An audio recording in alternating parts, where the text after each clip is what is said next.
Boy in the Girl's Bathroom, Chapter 14. Homework. After school, Bradley Chalkers was going to go to Jeff Fishkin's house, and they were going to do their homework together. Bradley couldn't believe it. Homework. It was all he thought about as he sat at his desk. Last seat, last row, and waited for school to end. Maybe it won't be too horrible, he reasoned. After all, Jeff always does his homework. He must like it. The more he thought about it, the more he liked the idea. Homework. Work you do at home. Except he wouldn't do it at his home. He would do it at Jeff's home. And that was even better. It would be his first time over at Jeff's house. And after he did his homework, Mrs. Ebel might give him a gold star. Instead of scribbling, he drew little stars, one after another until the bell rang. But first they had to beat up those girls. "Come on, let's go," he said, hopping out of his seat. "Just a sec," said Jeff. He got a book from his desk. "Oh, do I need one of those?" Bradley asked. He hadn't realized that in order to do his homework, he would need to bring his book home. "That's okay, we can share mine." They walked outside. There was a light drizzle. "They're in Mrs. Sharp's class," said Bradley. "We can wait here until they come out, then sneak up behind them." "Who?" "Those girls. We have to beat them up so they won't say hello to you." We should probably get started on our homework right away," said Jeff. "It won't take long," Bradley assured him. "You just have to hit them once, and they cry and run away." "But it's raining," said Jeff. It was barely misting. "Good. We can push them in the mud and get their clothes dirty. Girls hate it when their clothes get dirty."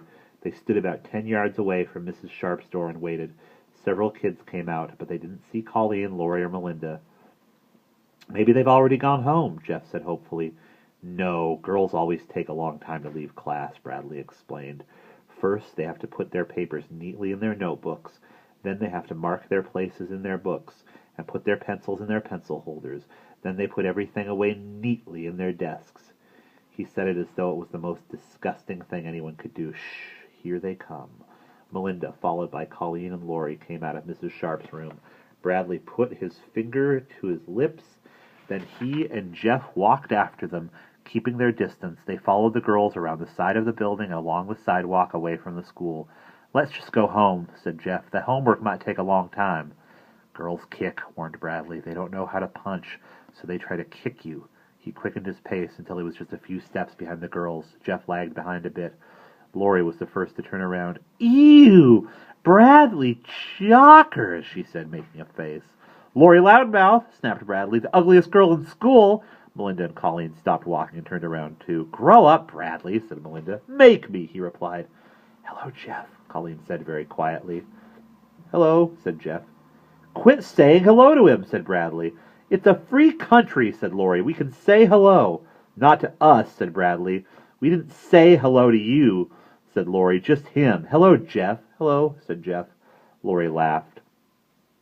"Why don't you just leave us alone, Bradley?" said Melinda. "No, you leave us alone first," said Bradley, and he pushed Melinda. She pushed him back. He pushed her again. She shoved him off the sidewalk. He slipped on the wet grass and fell to the ground. Laurie laughed hysterically. Bradley scrambled angrily to his feet. "You got my clothes dirty!" "Bradley wet his pants!" teased Laurie, hiding behind Melinda. "Shut up!" he yelled. "You started it," said Melinda. "I'll punch your face in," said Bradley. He shook his fist at her. Melinda raised her fists in the air. He charged toward her, then kicked her in the leg. She slugged him in the face with all her might. Bradley stumbled backwards and almost fell again. He caught his balance. He glared at Melinda as his eyes swelled with tears. "No fair! 4 against 1, he shouted, then ran home crying. End of chapter 14.